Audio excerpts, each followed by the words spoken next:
Psychedelics are illegal not because a loving government is concerned that you may jump out of a third story window. Psychedelics are illegal because they dissolve opinion structures and culturally laid down models of behavior and information processing. They open you up to the possibility that everything you know is wrong. Life lived in the absence of psychedelic experience, that primordial shamanism is based on is life trivialized, a life denied, life enslaved to the ego. LSD is a psychedelic drug which occasionally causes psychotic behavior in people who have not taken it. Part of what psychedelics do is they decondition you from cultural values. This is what makes it such a political hot potato, since all culture is a kind of con game. The most dangerous candy you can hand out is one which causes people to start questioning the rules of the game. We were back at home, and I had returned to that reassuring but profoundly unsatisfactory state known as being in one's right mind. Objects and their functions no longer had any significance. All I perceived was perception itself, of a hell of forms and figures devoid of human emotion and detached from the reality of my unreal environment. I was an instrument in a virtual world that constantly renewed its own meaningless image in a living world that was itself perceived outside of nature, and since the appearance of things was no longer definitive but limitless, this paradisiacal awareness of rhyme and rascal, paradisiacal, psychological, philosophical awareness, free me from the reality external to myself. The fire and the rose, as it were, became one. I was on acid, and I looked at the trees, and I realized that they all came to points, and the little branches came to points, and the houses came to point. I thought, oh, everything has a point, and if it doesn't, then there's a point to it.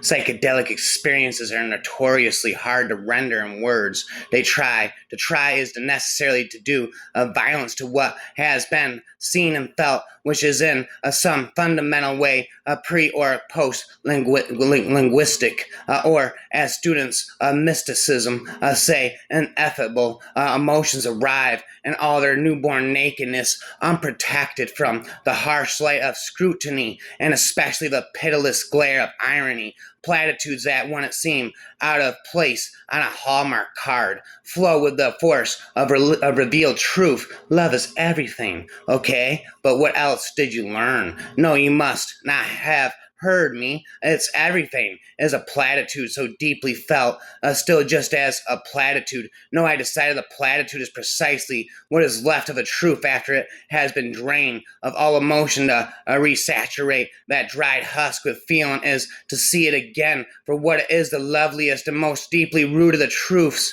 hidden in plain sight. In ordinary perception, the senses send an overwhelming flood of information to the brain, which the brain then filters down to a trickle.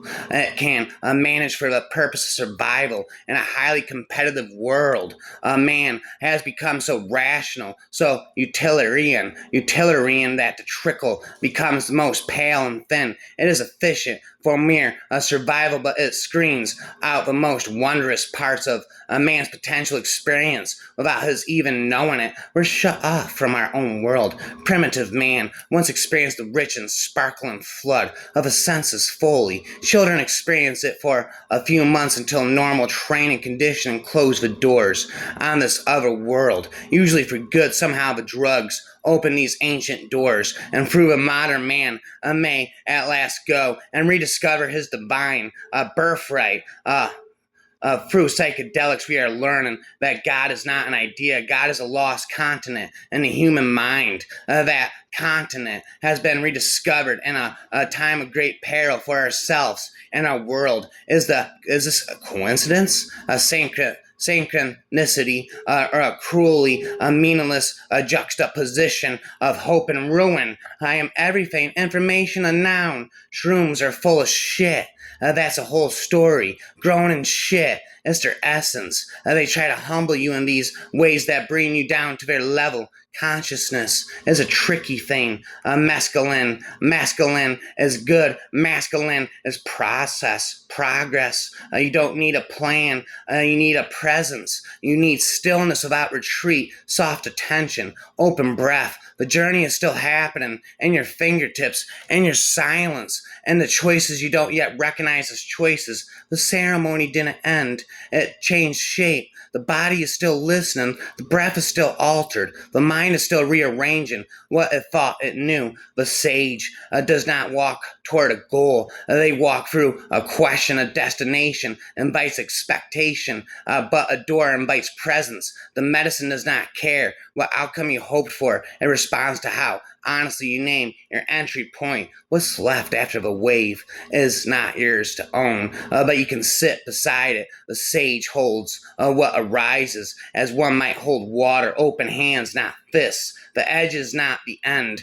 It's an invitation. The sage feels the tremble and does not retreat. Discomfort is not danger. It's data. It's where your old limits meet. What might grow next. The sage does not separate the sacred from the ordinary. They rinse the bowl as it is, as if it mattered. They fold the towel as if it were prayer. The ceremony isn't over because the altar is gone. It continues in how you touch the day. Wash the dishes slowly. Feel the heat in the water. Notice the sound of soap against porcelain. This is presence. This is integration.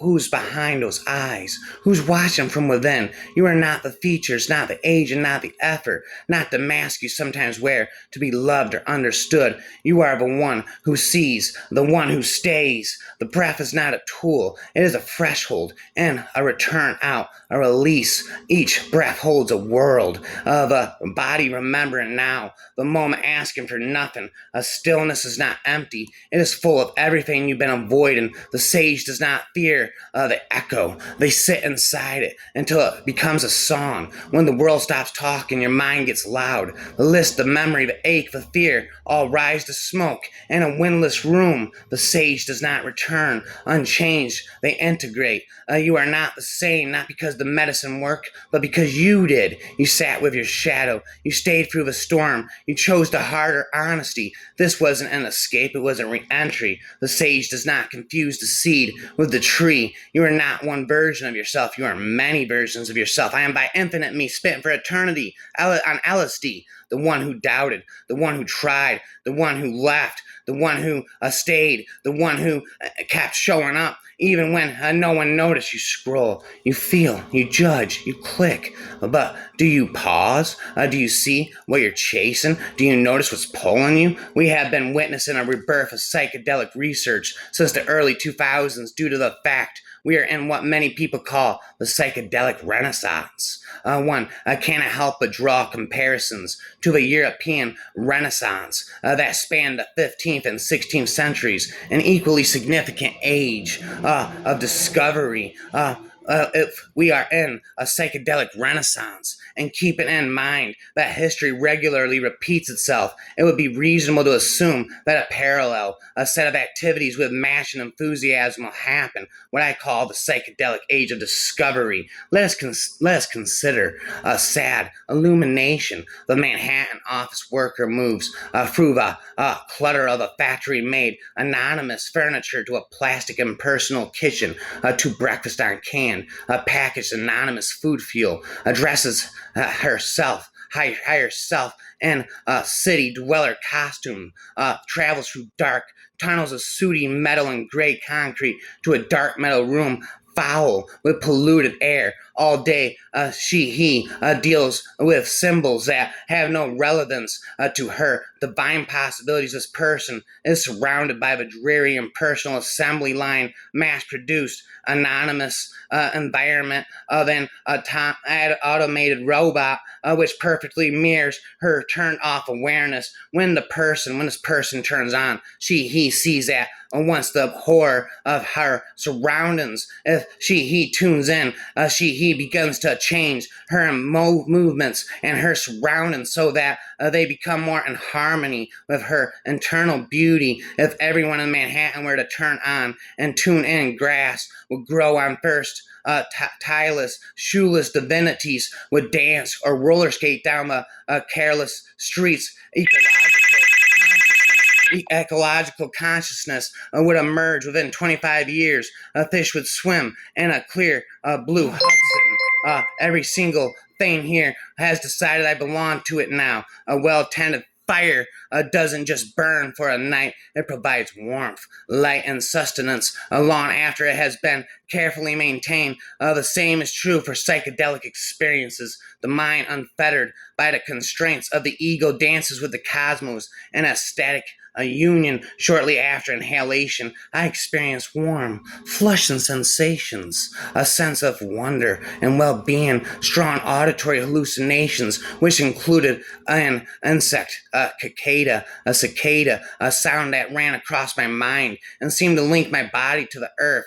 I was indoors. There was a sense of the feel of the earth, the dry desert soil passing through my fingers, the stars at midday, the scent of cactus and sage, the feel of dry leaves through hands, strong visual hallucinations, and or blank brilliance, diamond patterns that undulated across my visual field, spitting. I am on psychedelics. I'm the infinite me spitting forever on psychedelics. I lost all contact with the surrounding world, which completely disappeared the awareness of my everyday existence, my name, my whereabouts, and my life disappeared. I tried hard to remind myself of the existence of the realities I used to know, but they suddenly did not make any sense. There was no biographical or personal content, images, archetypes. None of these dimensions seem to exist. I am on hallucinogenics, spitting this, psychedelics, hallucinogenics, spitting this, infinitely tripping for all of eternity is the infinite me. I'm infinitely tripping for all of eternity is the infinite me. Taking LSD was a profound experience, one of the most important things in my life. LSD shows you that there's another side to the coin, and you can't remember it when it wears off, but you know it. It reinforced my sense of what was important, creating great things instead of making money, putting things back into the stream of history and of human consciousness as much as I could. I am permanently tripping. The infinite me is permanently tripping on psychedelics for eternity.